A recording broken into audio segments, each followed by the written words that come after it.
Please click like and subscribe and that little notification bell for the next episode.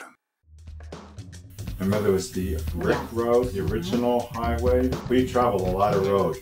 A lot of road. This is the place to the be. place to be. You can't miss this. You'll never do it traveling the highway, that's for sure. If you travel the highway, you miss all this stuff. Girard was where we went to Doc Soda Fountain. That's right. They have such a unique soda fountain. It's a step back in time. And then they had the pharmacy. They have a museum in there. That's the museum is an old pharmacy museum. Because that's what that building used to be prior, was a pharmacy. Right. We're in Girard right now in front of Doc Soda Fountain, and we're talking to Bob and Renee, and they're the owners. How long have you been in business here? We've actually had the soda fountain open for 3 years. And before that? Before that, it changed hands several times, and before that, it was Deck's Drug Store. Actually, this store has been in business since 1884. It belonged to Bob and Bill Deck. It was in their family for 3 generations. But there were 2 guys that never did get married, and as a result, there was no 4th generation to pass it on to. So I guess, in effect, we kind of became the 4th generation. On the inside of the store, we do have the Coke theme. Many of our Coke signs are reproductions, but we do have some original signs. The big sign you see up there was actually put up in 1951. Coca-Cola used to have decorators that would go around to the various stores. They would actually help decorate the stores. We'd have some of the original decoration here in Doc's Soda Fountain. I also like to introduce to you my good friend Bob Deck. He is a part of the family that had owned the store since 1884 when their grandpa purchased it. This store was in our family for 117 years. Our grandfather, L.C. Deck, bought the drugstore. It was an existing business at the time. We have some interesting items here in this showcase that shows how things used to be made. A pill roller here. Pharmacists used to be called pill rollers, and this is how they made their pills on this roller here. They would roll them sort of like a dough back and forth, forming pipes, and then take it down and cut it into the desired size and roll it with your fingers and set them up to dry. We do have pictures of our family. This is a picture of our grandparents, our immediate family. This is a picture of how the store looked when Bill, my brother, and myself, when we had the store. This is a picture of what the store looked like around the turn of the century, when our grandfather had it.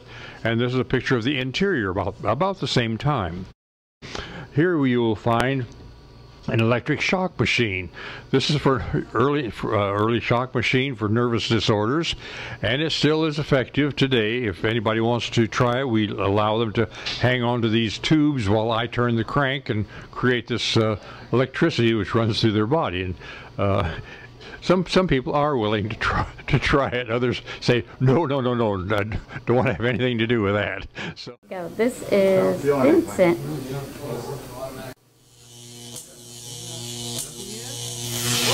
Okay. Bob and Bob, I would just like to say thanks a lot for the tour of your facility and your hospitality. And of course I had some food here at the fountain, and it was absolutely delicious.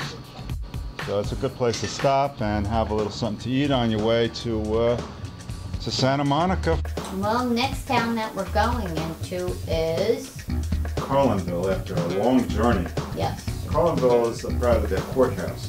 That's in that town on Route 66. That's their attraction. We're interviewing Flori. She's going to tell us a little about the Million Dollar Courthouse. That's what it's called? Yep, it's called the Million Dollar Courthouse because it was supposed to cost $1 million to build it, but it actually cost $1.3 million when all was said and done. It was actually the back of the courthouse. The front of the courthouse is on the other side.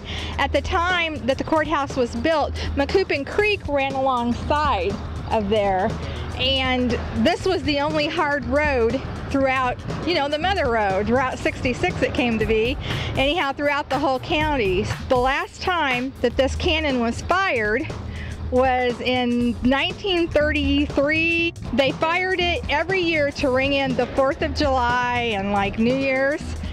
The courthouse is 191 feet to the top of the weather vane, on the flagpole. This is the basement of the courthouse. All of these marble tiles are the exact marble tiles that were brought here when the courthouse was built. Each one of these marble tiles is 5 inches thick. Each door inside this courthouse weighs 1 ton. And from the time that this courthouse was built until now, not a single door has moved off the hinges or failed to shut. The courthouse is beautiful, the cannon, It's old. all of it. Huh? They give you a big story. Ask somebody to tell you a story, and they'll tell you how it was over budget, like everything else in Yeah, America. yeah, in America.